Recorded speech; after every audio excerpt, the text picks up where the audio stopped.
Let's start the interview by just going back in time a little bit. Let's go back to Titan Fighting Championship 20 and your win over Jamie Varner. Just talk about the fight.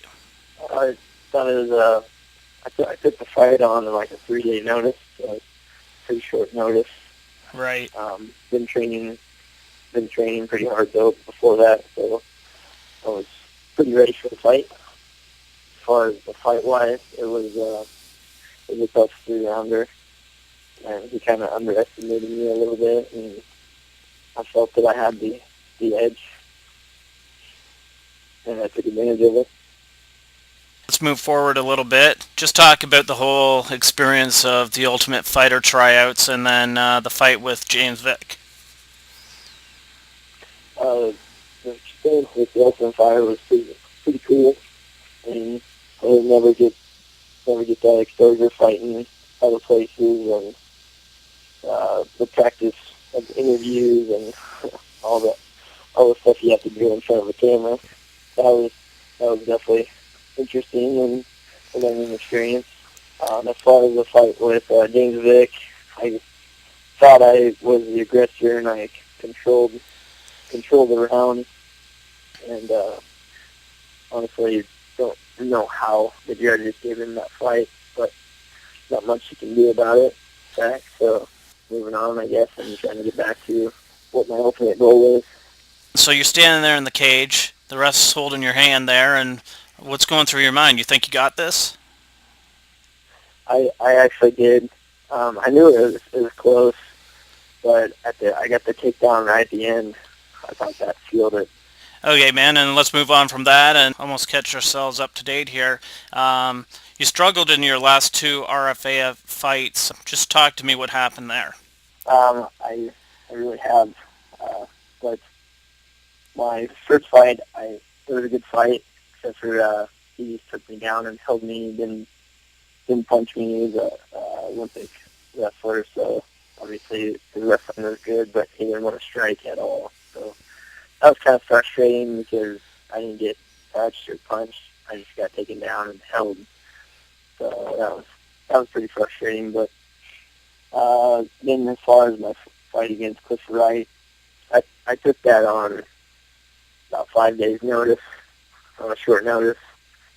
So, and I just kind of rushed everything. I got told, like right before I was going to fight, if I finished it in the first round, then I'd get a bonus, and I don't know, I wasn't patient, and I didn't land any big strikes, so I went straight for the takedown, and which I got, but then as I was passing, and I was going to get his back, and I just went for the rear naked choke, didn't stick my hooks in, and then I flipped off and flipped over, and he got my back, and then I got choked out. So just rushed things too much, and just need to be a little bit more patient. Recently, Jamie Varner returned to the UFC with a pretty impressive performance. Do you think that helps your stock rise? Yeah, I think it's good that he got back there and he's winning, and that just kind of lets me know that I am of that quality and I should be there. It's got to have some good fights to get there. Let's talk about Joe Daddy. Is this the biggest fight of your career? I would probably say so as of today, but kind of going in there. I mean, it's just another fight. Anybody can be beat at any time. I think I was a big favorite against Cliff Wright, and he capitalized the mistake I made, and Jamie Varner was a big favorite in our fight, and Sure. I won that one. So it's anybody's game, really. Today's date is June 26th, 2012.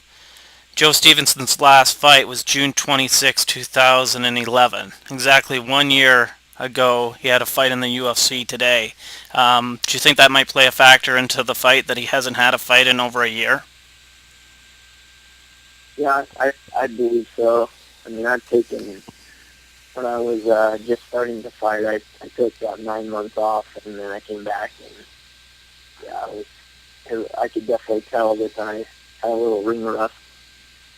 So I think it might play a little bit of factor, but I'm sure he's been practicing hard, and it won't be a huge factor. I'm sure he's had a lot of exposure and he's used to the big lights and cages, so I don't think it'll be a major factor, but yeah, I'll play a little bit into it.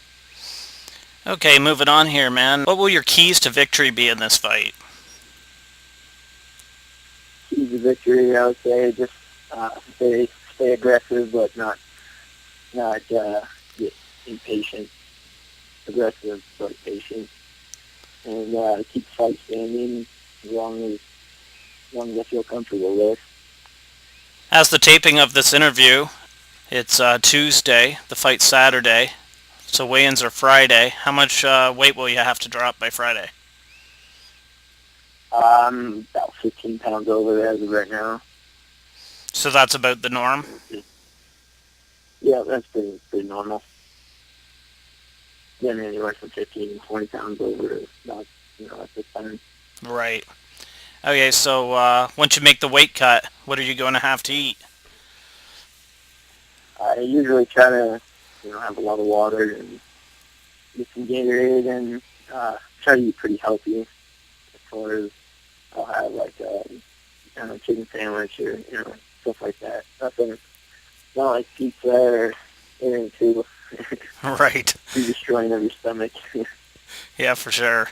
Hey, man, just talk about the RFA. This card is pretty stacked. Yeah, it really is. RFA, they bring a lot of talented people in. We've been asking guys all week to give us a prediction on the Chael Sonnen Anderson Silva 2 fight. Who'd you got?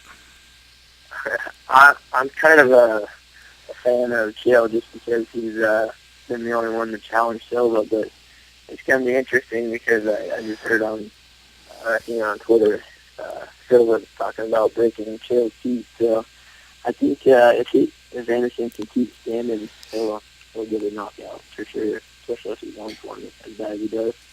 Would you like to plug any of your sponsors? Throw out your Twitter or Facebook.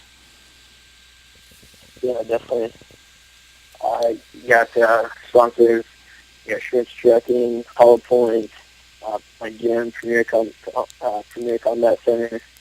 What else? Yeah, it's Monarch Tires and Meals.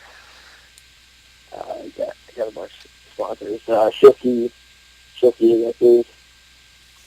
That's about all I can think of right now. Poor about this stuff.